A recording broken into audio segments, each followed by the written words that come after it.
Сәлеметсіздер ме, шетелдегі қазақтар каналымызға қош келдіңіз.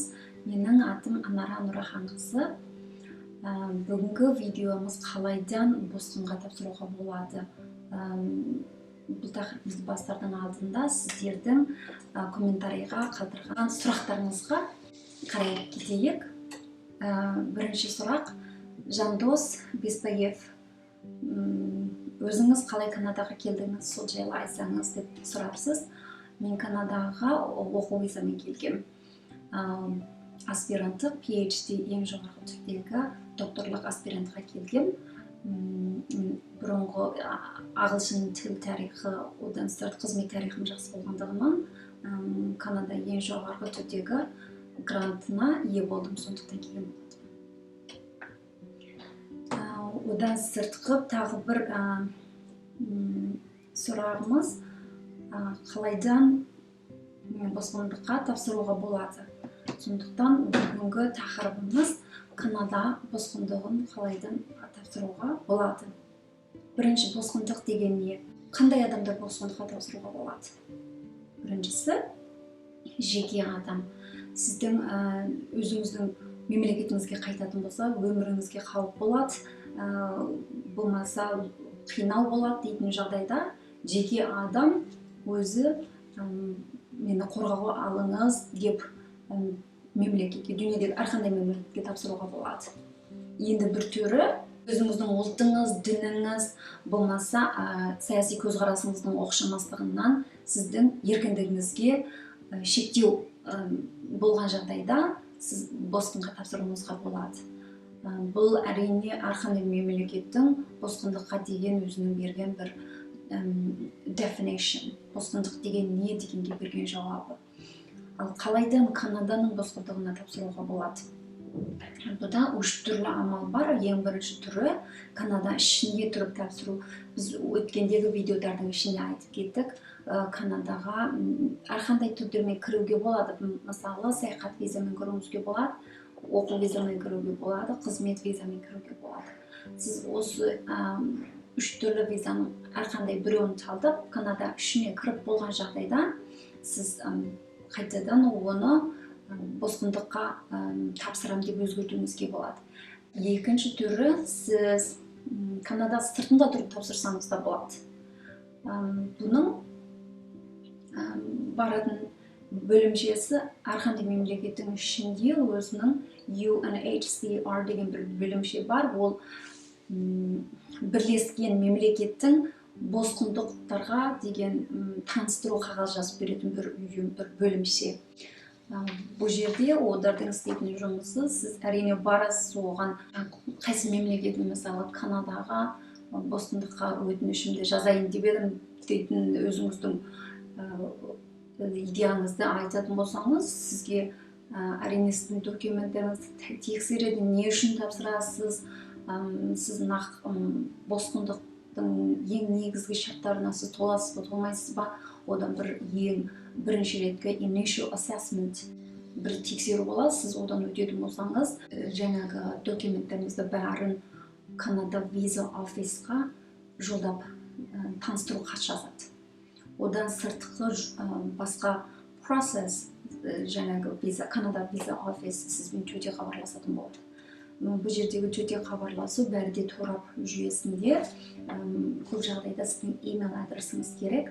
Email адресіңіз арқылы сізге қандай граббадыр керек, қай жерге барасыз, не қылуыңыз керек, ендігі істеуге тиісті жұмыстар не дегендердің бәрін сөздің ішінде қанық сізге жеткізетін болады. Енді бір түрі, сіз Америка мен Канаданың аралығындағы шекара, екі мемлекетке тең шекарада, таможнада о жерде тапсырасыз. Шекарасын Ниагара сарқырама, мен Америка Нью-Йорк штатының Баффало дейтін бір қаласы, соның екеуінің аралығында. О жердегі бұл көпір екі мемлекетке де тең, бірағында оның ортасында да сіздің паспортыңызды тексеретін таможня орны бар. О жерге келіп тапсырсаңыз болады. Әрине, о жерге келу үшін сіз бірінші Американың визасына, саяхат виза болмаса, әрқандай виза түрімен Америкаға кіруіңіз керек, одан сырт Канадаға сол жаңағы өткенмен кіруіңіз керек. екі мемлекет арасында өзінің бір тоқтамдары бар. Ол жерде айтылғанда, қайсы мемлекетке бірінші кірсеңіз, сол мемлекетке жаңағы бостандыққа тапсыру керек дейді. Бұл жерде айтып отырмыз, әрине сіз Америкаға бірінші кірдіңіз, міндетті түрде Америкаға тапсыруға тиісті. Бірақ оның ішінде де бір Канадаға тапсыруыңызға да болады дейтін бір ерекше жағдайлары. Мысалы, number one, сіз Канадада туыс-туғаныңыз бар. Мысалы, әке-шешеңіз, балаңыз, болмаса аға бауырларыңыз бар жағдайда. Бірінші түрі. Енді екінші түрі, сіз қолыңызда Канаданың визасы бар. Саяхат виза, қызмет виза, болмаса әрқандай виза. Сіздің паспортыңызда жазылған. Енді бір жағдайы, 18 жастан кішкене бала болатын болса, 18 жастан төмен балалар қасында үлкен кісілері болмаған жағдайда, оларды қайта Америкаға қайтармайды, олар төте кіруіне болады.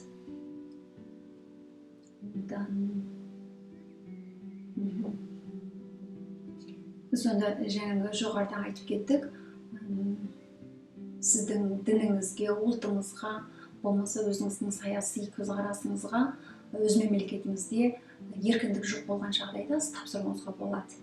Үш түрлі жолмен. Бірінші, Канада ішіне кіруіңіз керек. Екінші, Канада мен Американың аралықтағы шекарадан кіріп, төте кіру тапсырсаңыз болады. Үшіншісі, мемлекет сыртында тұрып тапсырсаңыз болады. Бұл жердегі мемлекет сырт деген сөз, сіздің өзіңіздің туылған мемлекетіңізде болмағыңыз керек. Мысалы, сіздің қолыңыздағы паспортыңыз түркиялық қазақ болсаңыз, ондай болса, сіз Түркияның өзінде тұрып, жаңағы бірлескен мемлекет ұйымының ішіне барып тапсыруыңызға болмайды. Өйткені сіз өз мемлекет ішінде тұрсыз. Өз мемлекет ішінде тапсыруыңызға болмайды. Сіз сөзсіз басқа бір мемлекетке баруыңыз керек. Мысалы, сіз саяхатпен болмаса, әрқандай жолменен басқа мемлекетке, мысалы, сіз Қазақстанға баруыңызға болады. Қазақстанда тұрып, ол жердегі бірлескен мемлекет ұйымының бостандарға таныстыру департаментіне баруыңызға болады. Ондай болса, Қазақстандағы орын қай жерде?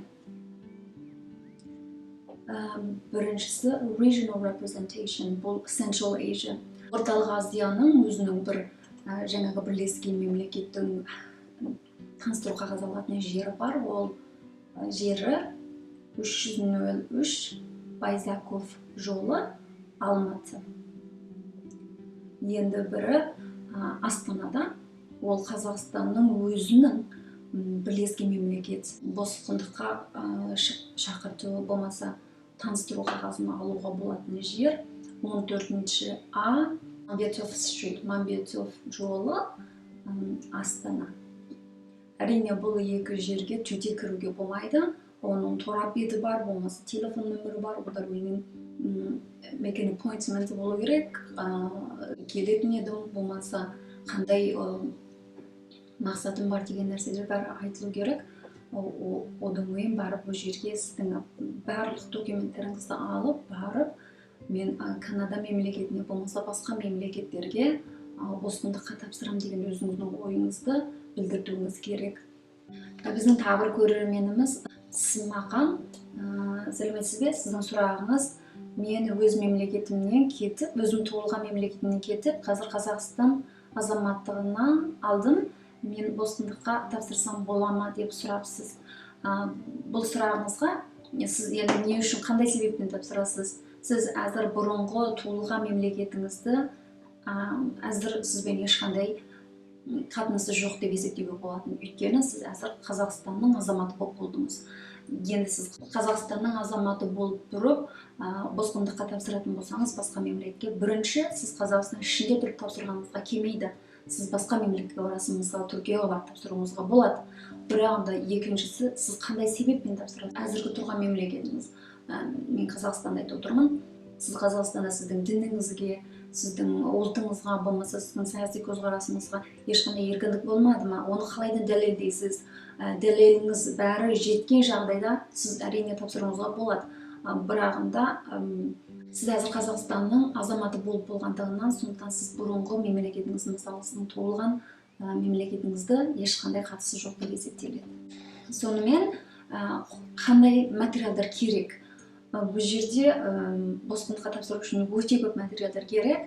Мысалы, сіз Канада ішіне тапсырсаңыз да, болмаса Америка мен Канаданың аралығындағы шекарада тапсырсаңыз, болмаса басқа мемлекетке, жаңағы бірлескен мемлекет ұйымындегі шақырту қағазын, таныстыру қағазын алатын жерге барып тапсырсаңыз да, тапсыруға тиісті документіңіз өте көп. Оның ішінде ең біріншіден сіздің жекелік информацияңыз керек. Мысалы, аты жөніңіз, туылған жеріңіз, сіздің әке-шешеңіз, балаңыз. Той қылған болатын болсаңыз, сіздің жолдасыңыздың да әке-шешесі, оның үйдегі туыс-туғандарының бәрінің де информация керек. Қайда тұрады, не істейді, туылған жылдары, әзір қай жерде деген информация бәрі керек. Одан сырт background information. Бұрынғы 10 жылдың ішінде сіз қайда тұрдыңыз, үй көшкен болатын болсаңыз, адресіңіз қай жерде, қандай қызметпен шұғылдандыңыз. Одан сырт әрине не үшін сіз осы босқындыққа тапсырасыз. Оның ішінде көптеген өзіңіздің жекелік жағдайыңыздың ішінде жаңа айтып отырмыз. Босқындық деген сіздің ұлтыңызға, дініңізге, сіздің саяси көзқарасыңызға бәріне де сізде еркіндік жоқ болды деп отырмыз. Ондай болса, сіз бұл жерде босқындыққа тапсырған кезде осы жаңағы жағдайларды бәрін айтады. Қалайдан сіздің ұлтыңызға, болмаса қалайдан сіздің саяси көзқарасыңызға еркіндік жоқ болды, қайсы жылдарда не болды, кішкентай кезіңізде не болды, әзіргі жағдайда не болды, бәрі сондай өте қанық айтуыңыз керек. Бұл жерде одан қойын әрбір айтқан сөзіңізге өте мұқияттылықпен жауапкершілігіңізді арқалауыңыз керек. Өйткені сіздің жазған әрбір айтқан сөздеріңіздің бәрі заңды түрде документтің ішіне жазылады. Сөздеріңіздің бәрі де біргелкі, одан сөзсіз шын, нағыз факт айтуыңыз керек. Одан сырт бұл жердегі документтің бәрінде өзінде нөмір IMM 6000, IMM 008. Өз ойымда бұл нөмірдерді болмаса қарапайым айтуның үлкен керегі жоқ деп ойлаймын. Өйткені сіз Канада ішінде болса, сыртында болса, болмаса шекарада тапсырсаңыз да, бұл қарапайым бәрін сізге беретін болады. Соның ішінде тапсырасыз. Тағы бір айта кетер, сіз ағылшын тіл болмаса франция тіл білмейтін болсаңыз, сіз шекараға келгенде де, болмаса Канада ішіне тапсырған кезде де interpretation сұранысыңызға болады. Сізге аударма керек, мен бұл тілді білмеймін, қазақша тіл болмаса өзіңіздің білетін тіліңізге маған аударма керек деп сұрауыңызға болады. Сонымен бұның барлық барысы қалай? Біріншіден, сіздің документтеріңізді тексереді. Сіздің өзіңіз айтқан адам екеніңізді дәлелдеуіңіз керек. Сіздің паспорттарыңызды, визаларыңызды бәрін тексереді. Одан сырт жаңағы барлық документтеріңізді сізге береді. Оның үшін сіз толтыруыңыз керек. Қанық, дұрыс, өзіңіздің қолтаңбаңызды қоюыңыз керек. Оның шындығына өзіңіз responsible болуыңыз керек. Оның шындығына жауаптымын деп айтуыңыз керек. Өйткені бұл өзіңіздікі ғана емес, сіздің жаңағы документтің ішіне жазған туыс-туғаныңызға болмаса әрқандай ішіне байланысты адамдардың кейінгі Канадаға кіруіне ықпал болады.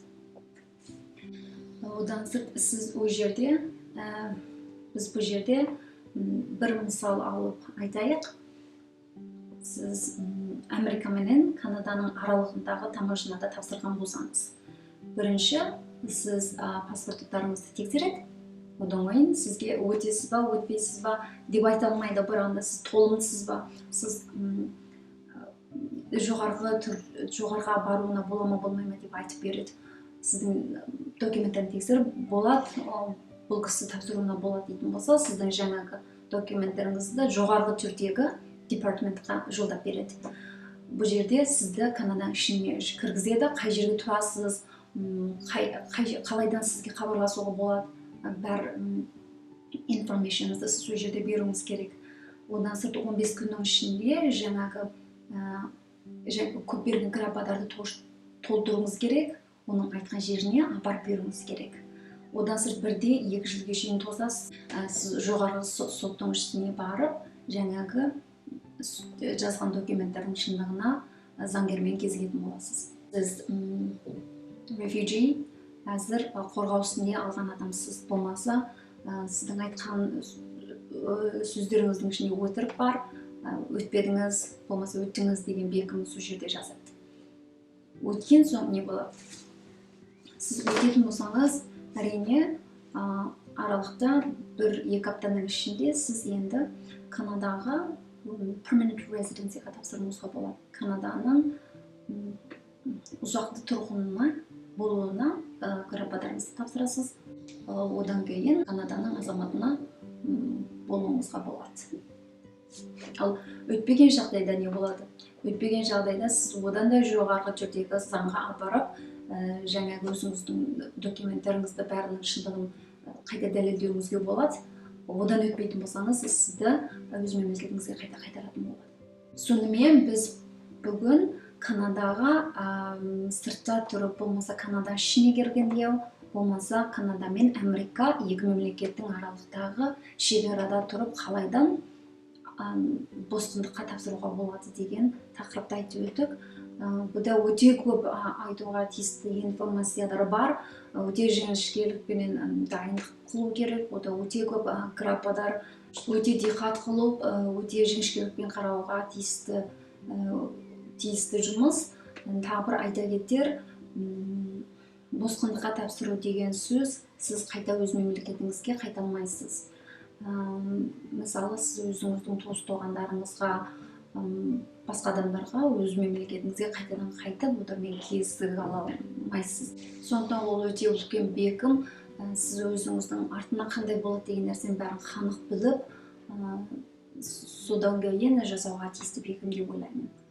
Сонымен, сіздерде қандай сұрақтарыңыз бар, болмаса қандай өзіңіздің көзқарастарыңыз бар, біздің комментарийға жазыңыз.